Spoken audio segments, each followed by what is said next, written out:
சோழன் சொல்லுவான், எனக்கு இப்ப நம்பிக்கை இருக்கு, எப்படியும் நிலா என்னை தேடி வந்துருவா அப்படின்னு சொல்லிட்டு. அதுக்கப்புறம் அவங்க ரூம்ல எல்லாரும் உட்காந்து பேசிட்டு இருப்பாங்க. அப்போ பாண்டி வந்து சட்டையை தேடிட்டு இருப்பான்.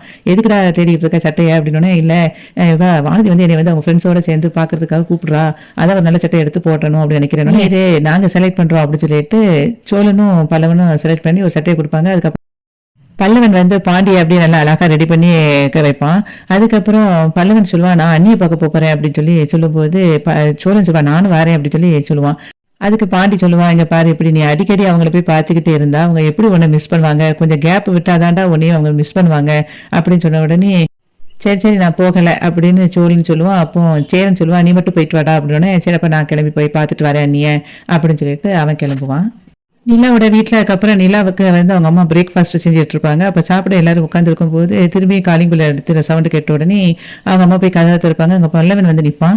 அப்போ வாரா பல்லவா அப்படின்னு சொல்லிட்டு நிலா கூப்பிடுவான். அப்போ அவன் கையில் வந்து சிக்கன் குழம்பு எடுத்துகிட்டு வந்திருப்பான். அதுக்கப்புறம் வந்து நிலாவோட ப்ராஜெக்டை பற்றி அவன் கேட்பான்.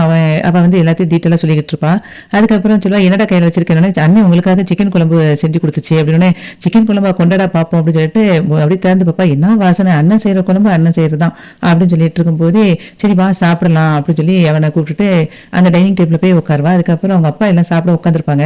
அப்ப அவங்க அம்மா சொல்லுவா, ஏண்டி இன்னைக்கு வந்து கிருத்திகை, இன்னைக்கு எதுக்கு நான்வெஜ் சாப்பிடுற அப்படின்னோடனே, அது எங்க வீட்டுல எல்லாம் அதெல்லாம் பார்க்க மாட்டோமா, எப்பெல்லாம் தோணுதோ அப்பப்ப நாங்க சாப்பிட்டுருவோம், என்னடா பல்லவா அப்படின்னு சொல்லிட்டு பல்லவனை பார்த்து கேட்ட உடனே அவங்க அம்மாவுக்கு பயங்கரமா கோவம் வந்துடும்.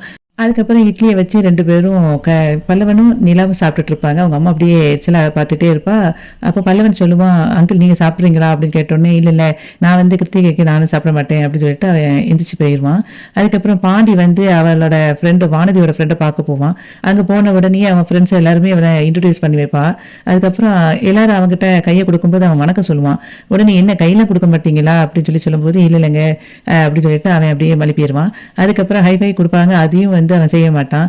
அப்ப என்ன உன் ஆளுக்கு எதுவுமே தெரியல அப்படின்னு சொல்லிட்டு கொஞ்சம் கிண்டல் அடிச்சு பேச ஆரம்பிச்சிருவாங்க. அப்ப இவனும் சேர்ந்து அதை சிரிப்பா. அதுக்கப்புறம் ஃபுட்டு ஆர்டர் பண்ணுவாங்க. அது வந்து அவனுக்கு ஆர்டர் பண்ண தெரியாது. அப்போ என்ன வானதி, உன் ஆளுக்கு இந்த ஹோட்டலுக்கு வந்ததே கிடையாதா அப்படின்னு சொல்லிட்டு அதையும் நக்கல் அடிப்பாங்க. அப்புறம் சாப்பிடும்போது ஸ்பூன் வச்சு அவனுக்கு சாப்பிட தெரியாது. அப்பவும் வந்து அவன் ஒரு மாதிரி இருப்பான். அதுக்கப்புறம் எல்லாரும் வந்து இவனை கிண்டடிச்சு பேசிட்டு இருப்பாங்க. அப்போ அவனோட வேலையை பத்தி கேட்பாங்க. அப்போ அவன் வந்து ஆட்டோமொபைல் இன்ஜினியர் அப்படின்னு சொல்லிட்டு வானதி சொல்லி வச்சிருப்பா. அப்போ அவன் சொல்லுவான், இல்லை நான் வந்து ஒரு மெக்கானிக் தான் அப்படின்னு சொல்லி இவன் சொல்லிடுவான். அதுக்கப்புறம் அப்போ மெக்கானிக்னா கண்டிப்பா ஒரு ஆணியை அவங்களே போட்டுட்டு வண்டியை பஞ்சராக்கி ரிப்பீட் பார்ப்பாங்களாமே அப்படின்னு சொல்லி ஒரு ஃப்ரெண்டு சொல்லும்போது, அப்படிலாம் இல்லைங்க அப்படின்னு சொல்லி இவன் சொல்லுவான். இப்படி அவனை ஓட்டிக்கிட்டே இருக்கும்போது அவன் அப்படியே ஒரு மாதிரி இருப்பான். அப்போ இவன் வந்து கூப்பிட்டு கொஞ்சம் வாங்க அப்படின்னு சொல்லி கூட்டிட்டு போவான்.